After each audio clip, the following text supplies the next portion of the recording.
우리 이 시간에 새 사람이 받은 은혜라는 제목으로 말씀의 은혜를 함께 나누어 보고자 합니다.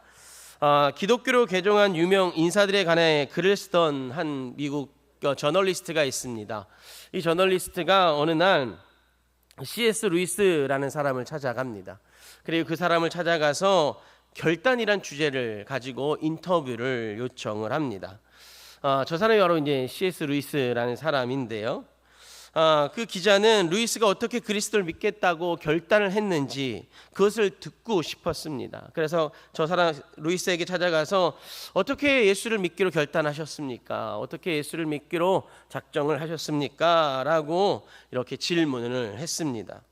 그런데 애석하게도 이 루이스는 이 기자의 구상과는 달리 자신은 절대 결단이라는 단어를 사용하지 않겠다라고 이야기하면서 거절을 했습니다. 왜냐하면 신앙은 자기 결단으로 시작된 것이 아니라는 것이 이 C.S. 루이스의 주장이기 때문입니다. 그리고 나서 그는 이렇게 이야기를 했다고 합니다. 제가 한번 읽어드리겠습니다. 하나님이 나를 포위하셨고 나는 피할 수가 없었습니다. 그래서 내가 결단한 것이 아니라 내가 결단의 대상이었습니다. 즉 하나님이 나를 결단한 것입니다 라고 이야기를 했다고 합니다. 그리고 그의 자서전 예기치 못한 기쁨에 보시면 이런 고백을 더 하고 있는데요.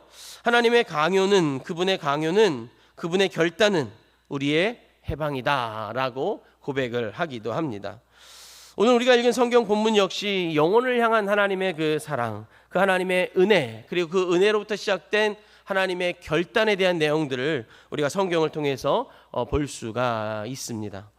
성경 내용을 보면 이렇습니다. 바울은 이제 2차 선교 여행 중에 있습니다. 선교 여행을 진행하면서 이 소아시아 지역, 지금의 터키 땅인데요. 특히 이 터키 땅 내륙을 지나다니면서 복음을 열심히 전하려고 준비하고 기도하고 있었습니다. 그런데 그게 뜻대로 되지 않았습니다. 소아시아 지역 서북단 저 꼭대기에 올라가서 복음을 전하면서 이렇게 내려오려고, 남쪽으로 내려오려고 준비하고 있었는데 그게 그의 계획처럼 쉽게 이루어지지가 않았습니다. 하여튼 그러던 중에 어느 날 그는 꿈을 꾸게 되고 환상을 보게 되는데요.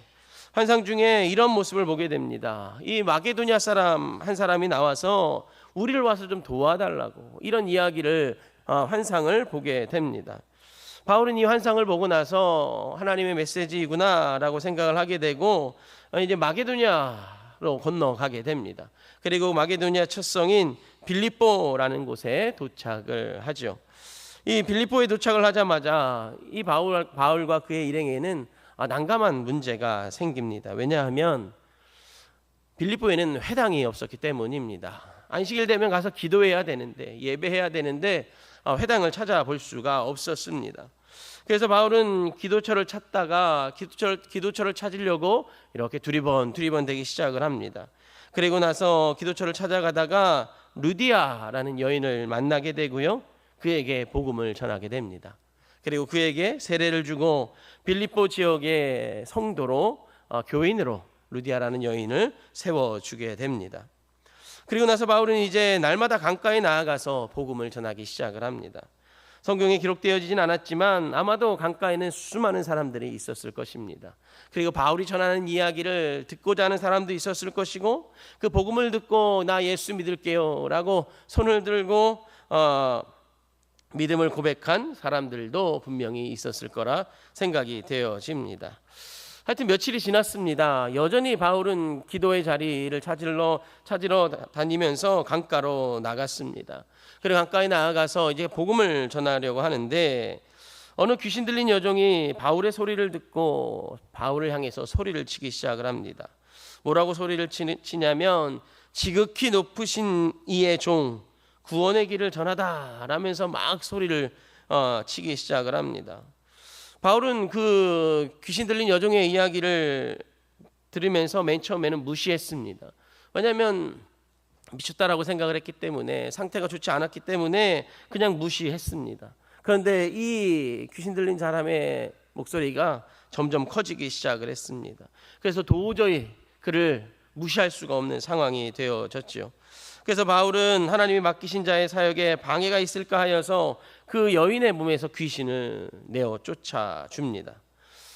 그런데 문제가 그만 또 생겨버려요. 어떤 문제냐면 이 귀신 들린 여종으로 장사를 하던 자가 있었는데 이 귀신이 이 여종의 몸에서 내어 쫓으니까 더 이상 이 귀신의 능력으로 장사를 할 수가 없게 되었기 때문이었습니다.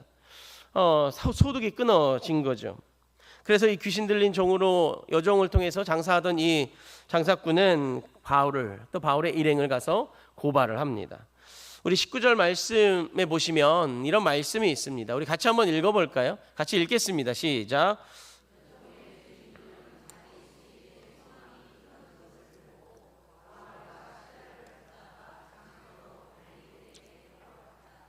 네, 아멘.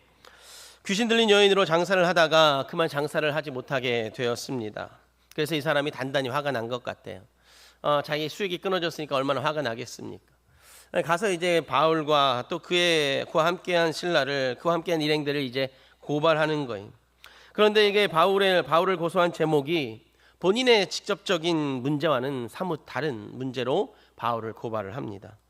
바울의 고소 제목 첫째는 뭐였냐면요, 성을 너무 시끄럽게 한다라는 것이 바울의 첫째 고소의 제목이었습니다. 그리고 둘째 제목은 뭐였냐면 로마 사람인 자신들이 받지도 못하고 행하지도 못할 풍속을 지금 전하고 있다. 이게 바울의 고소 제목이었습니다. 심지어 여러분 22절에 보니까 이 여종의 주인뿐만이 아니라 온 무리가 일제히 일어나서 바울을 고발하기 시작을 하는 거예요. 맨 처음엔 이 여종의 주인만 고발했는데 조금 있으니까 여러 사람이 막 덤벼서 저도 고발합니다, 저도 고발합니다 하면서 서로 고발을 하기 시작을 하는 것입니다. 바울이 더 이상 이야기를 하지 못하도록, 바울이 능력을 더 이상 어떤 행동도 하지 못하도록 고발을 하기 시작을 하는 거죠. 이걸 좀 다르게 보면 결탁이 있었던 것입니다. 바울을 고발할 수 있게, 저 바울과 바울의 일행을 감옥에 가둘 수 있게 주변 사람들을 이렇게 요동케 하고 소동케 했던 것이죠. 여러분, 바울은요, 앞서 말씀드린 것처럼 또 우리가 성경의 내용을 다 알고 있는 것처럼 하나님의 인도하심 속에 이 마게도니아 땅 빌립보로 오게 되었습니다. 그리고 바울은 와서 복음을 전하며 하나님의 인도하심을 다시 한번 깨닫게 되어지고 고백했을 뿐입니다. 그런데 여러분, 지금 바울의 모습은 어떻습니까? 고소를 당했습니다. 감옥에 가게 되었고요, 매를 맞게 되었습니다.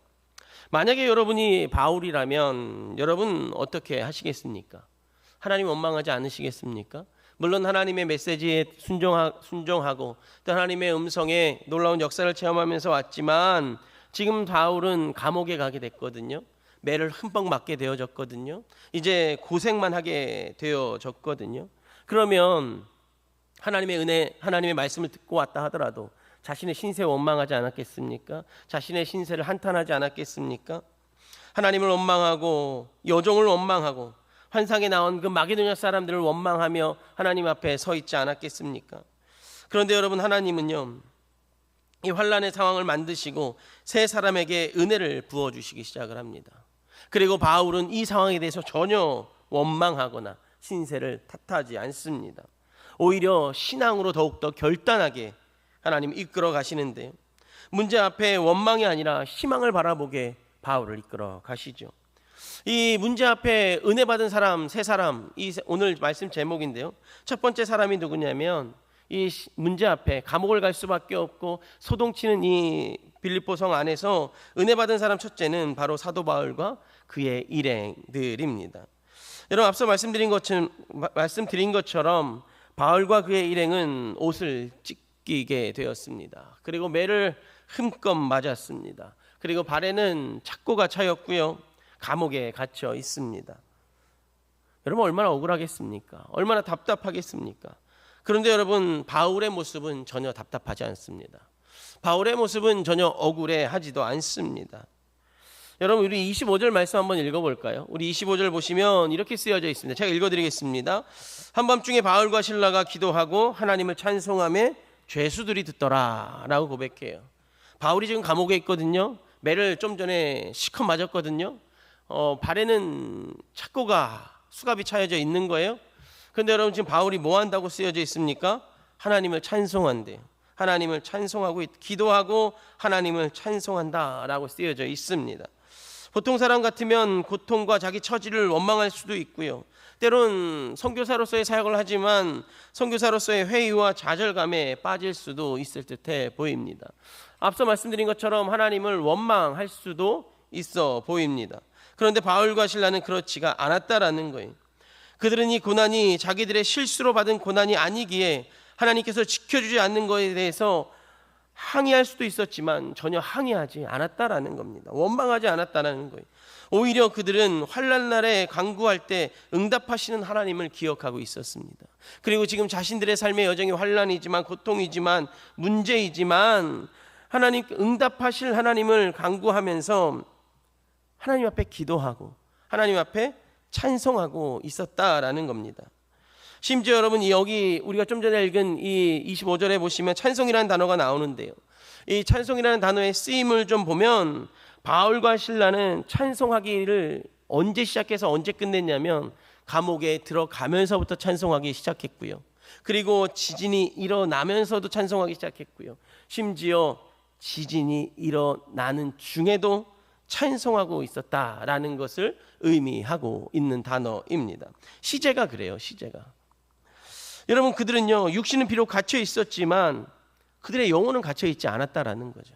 그냥 찬송하겠다라는 거예요. 매를 맞아도 찬송하고 감옥에 가서도 찬송하고 발에 착고가 차여도 찬송하고 지진이 일어나도 찬송하고 있는 바울의 모습을 우리들에게 보여주고 있는 거예요. 여러분 이걸 다르게 표현하면 이렇습니다. 이들의 기도와 찬송은 자신들의 삶에 생명을 내려놓고 오로지 주님을 의지하고 주님께로 가겠다는 믿음의 고백이었던 거죠. 그래서 문제 앞에서도 찬송하고요, 은혜 앞에서도 찬송하고 있다라는 거예요. 그러니 여러분 지진이 일어나든 말든 그들은 상관없이 지금 하나님을 찬송하는 데에 집중하고 있었다라는 것입니다. 저는 여러분 이 바울의 모습을 보면서 저는 개인적으로 참 감탄했습니다. 큰 은혜가 되어지더라고요. 어떻게 이럴 수 있나? 고난 중에 찬송 물론 할 수 있죠. 근데 여러분 고난도 고난 나름이죠. 우리들의 삶의 여정에 작은 문제들 앞에 하나님 찬송할 수 있죠. 그리고 조금 힘든 문제 앞에서도 하나님 찬송할 수 있죠. 그런데요 큰 문제 앞에 하나님 찬송하는 거 그리 쉽지 않습니다.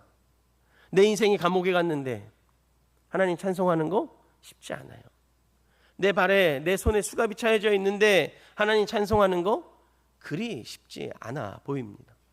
근데 여러분 바울은요 하나님을 찬송하고 있어요. 근데 여러분 이 찬송이 언제까지라고 했어요? 하나님의 은혜가 일어나고 있는 중에도 찬송하고 있다라는 거예요. 감옥의 문이 헐쩍 열렸어요. 얼마든지 도망갈 수 있어요. 그런데 그는 도망가지 않아요. 얼마든지 뛰쳐나갈 수 있어요. 근데 뛰쳐나가지 않는 거예요. 그냥 그 자리에서 하나님을 향한 찬송을 계속하고 있었다라는 거죠. 지진이 일어나든 말든 그들은 상관없이 하나님을 찬송하는 데 집중했다라는 거예요.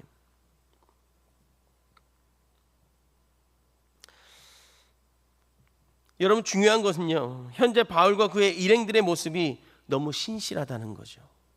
고난 중에서도 신실하고 은혜 중에서도 신실한 그런 바울과 실라의 모습들, 그들의 일행의 모습을 볼 수 있는 거죠. 고난과 상관없이 슬픔과 억울함과 상관없이 그들은 하나님을 찬양하고 있었어요. 그들이 찬양하고 기도할 수 있었던 근본적인 이유는 하나님밖에 소망이 없다라는 그런 간절한 믿음의 고백이 있었기 때문이었을 것입니다. 그리고 그 소망이 그들을 찬송할 수 있도록 이끌어 갔던 것이죠. 여러분 이들의 찬송 끊어지지 않았고요. 지진이 났고요. 지진을 통해서 옥문이 열렸습니다. 그런데 더 신기한 일이 일어나요. 어떤 일이 일어나냐면 그 감옥에 있던 죄수들이 도망을 가지 않는 거예요. 여러분 옥문이 열리면 도망가야죠. 수갑이 떨어지면 도망가야지요. 근데 여러분 도망가지 않는다라는 거예요. 이 감옥의 문이 열린 이유는 왜 이들이 도망가지 않았을까요? 이들은 알고 있었어요. 감옥의 문이 열린 이유를 알고 있었어요. 그것은 뭐냐면 25절 하반절에 이렇게 쓰여져 있습니다. 이들이 찬송하며 죄수들이 듣더라 라고 쓰여져 있어요. 여러분 두 번째로 이 빌립보 어려운 상황 속에서 은혜를 누린 자들이 누구냐면 죄수들이에요. 죄수들. 바울과 바울의 일행이 은혜를 누렸다면 그 놀라운 은혜로 그 은혜가 이어진 자들이 누구냐면 감옥에 갇혀 있는 죄수들입니다. 바울 일행이 갇힌 옥에는요 그들만 있었던 것은 아닙니다. 성경에 기록하고 있는 것처럼 죄수들 역시 함께 있었습니다. 그들은 바울 일행이 들어와서 이들에게 도움이 된 것은 아마 하나도 없었을 것입니다. 오히려 더 힘들고 고난이었을 거예요. 왜냐하면 바울과 일행은 특별 관찰을 받고 있었거든요. 그러니 더 많은 간수들이 감옥을 왔다 갔다 했을 거예요. 더 세심히 보고 관리하고 있었을 것입니다.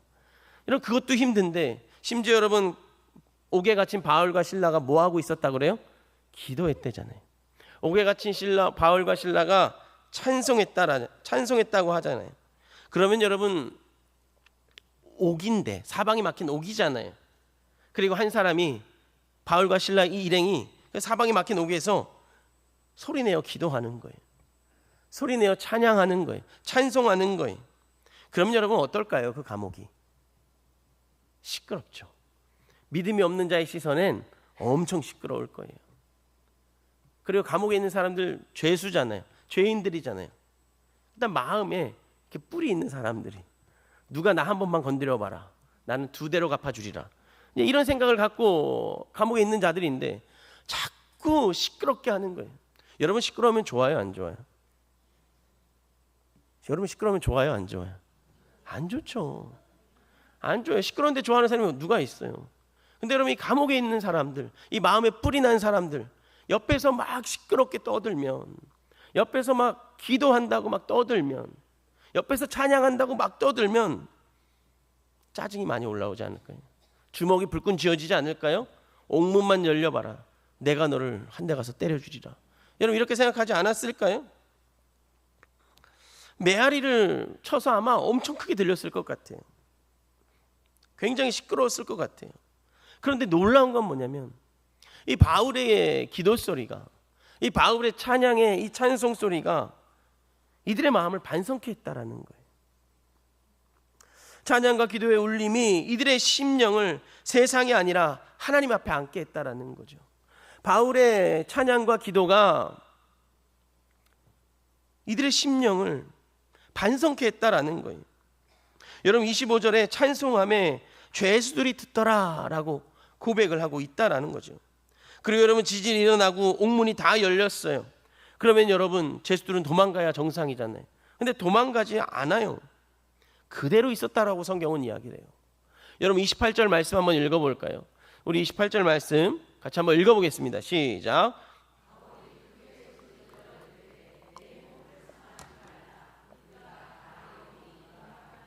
아멘. 여기 있다라고 외치는 거예요. 여기서 말하는 우리는 바울과 실라 둘만 이야기하는 게 아니에요. 우리 여기 있는 모든 감옥에 있는 많은 죄수들 다 여기 있다고 이야기하고 있는 거예요. 바울은 죄수들이 다 도망간 줄 알고 죽으려고 했었던 간수들에게 요청하는 거예요. 우리 다 여기 있다고, 죽지 말라고 외치는 거예요. 죄수가 도망가지 않은 이유는 아마도 찬송과 기도를 드리자 일어난 초자연적인 현상이었을 거죠.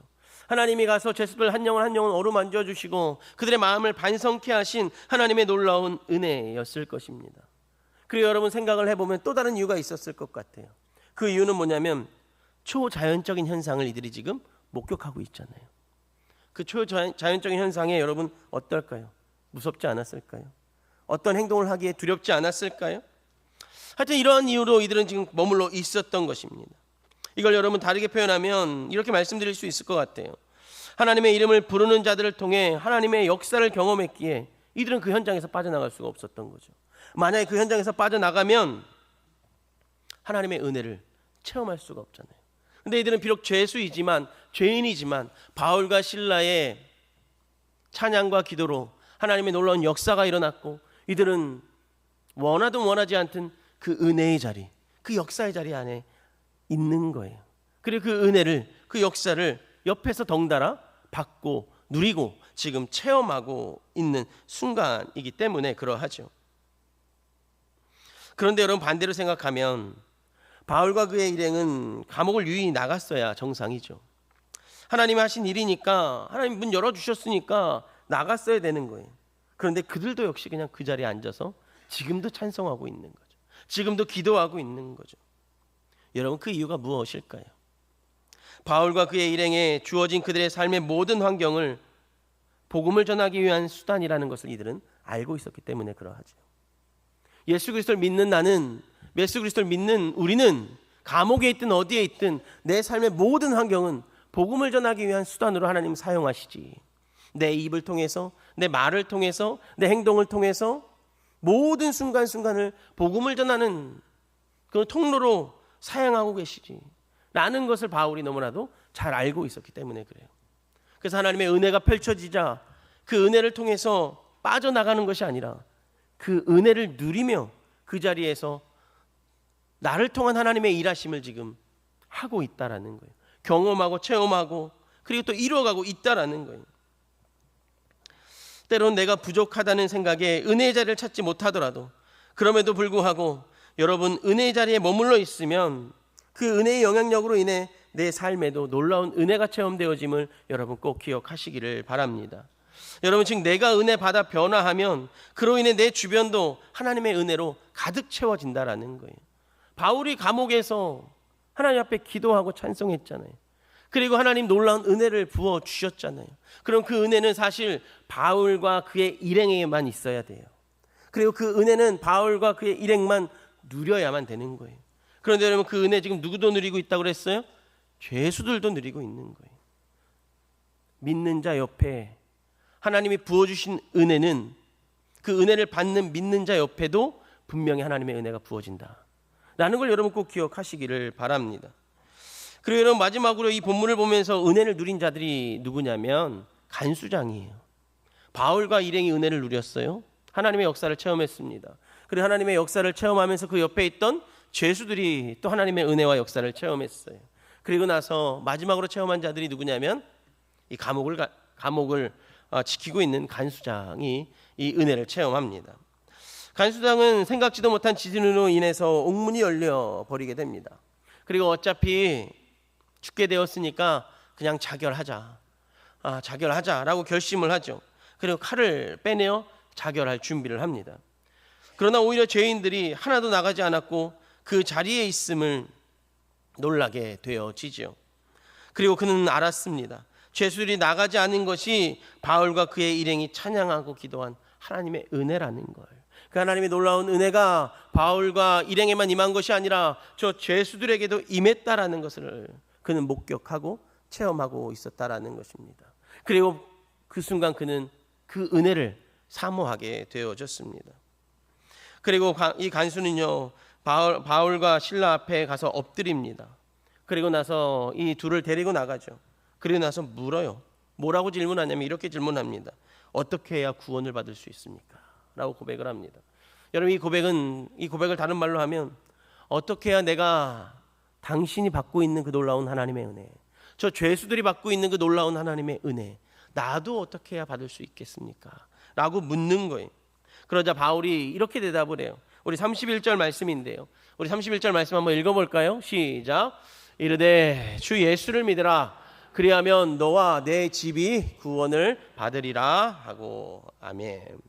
바울이 이야기하는 거예요. 주 예수를 믿으라고. 그러면 너가 구원을 얻는다고. 네가 하나님의 은혜를 누리게 되어진다고. 그리고 너뿐만이 아니라 너의 집이 구원을 얻게 될 거라고 이야기를 하고 있는 거예요.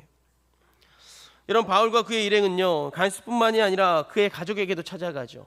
그리고 나서 그에게 복음을 전하고 세례를 주고 하나님의 자녀로 세워주게 되는 거예요. 말씀을 한번 정리해 보겠습니다. 여러분, 오늘 본문은요, 한 사건으로 인해서 그 상황 속에 있었던 모든 자들이 은혜를 받고 하나님의 자녀가 되어지는 놀라운 일들이 나타나는 현장입니다. 사랑하는 성도 여러분, 한 사람의 믿음의 고백이, 한 사람의 믿음의 행동이 그 주변에 큰 은혜의 바람을 불러왔음을 여러분 꼭 기억하시기를 바랍니다. 다르게 말씀드리면 내 믿음의 고백이, 내 믿음의 행동이 내 주변에 은혜를 불러올 수 있음을 여러분 꼭 기억하시기를 바랍니다. 혹시 여러분 기도의 제목 중에 내 가족이, 내 주변인이 예수를 믿지 않아서 걱정입니다 라는 여러분 기도의 제목을 품고 계십니까? 혹시 여러분 그런 기도의 제목이 있다 하면 내가 은혜의 자리에 있을 때 그때 내 주변에 은혜의 역사가 시작됨을 여러분 꼭 기억하시기를 바랍니다. 그래서 여러분 내 주변에 믿지 않는 자들을 위해서 기도하실 때 물론 그 영혼을 위해서도 기도해야 되지만 나부터 하나님의 은혜의 자리에 있게 해달라고, 내가 더욱더 하나님의 은혜로 세워지게 해달라고 여러분 간구하시기를 바랍니다. 내가 하나님의 은혜의 자리를 더욱더 사모하고 내가 하나님의 은혜의 자리에 더욱더 서 있어야 나를 통해서 내 주변이 복을 받게 되어지는 것입니다. 나를 통해서 내 주변이 은혜를 받게 되어지는 겁니다. 특별히 그 은혜의 자리에 내가 서 있는 자리가 될 수 있도록 늘 여러분의 심령에 찬송과 기도를 되뇌이시기를 바랍니다. 그때 하나님은 놀랍게 역사하실 거예요. 바울과 실라를 통해서 죄수들을 구원하신 것처럼, 바울과 실라를 통해서 간수장과 그의 가족들을 하나님 구원케 하신 것처럼 내 입술에 내 심령에 하나님을 향한 기도가, 하나님을 향한 찬송이 끊어지지 않을 때, 내 영혼이 믿음으로 충만할 때 그 믿음의 역사가 내 주변을 통해서 나타나게 됨을 여러분 꼭 기억하시기를 주님의 이름으로 간절히 축복하겠습니다.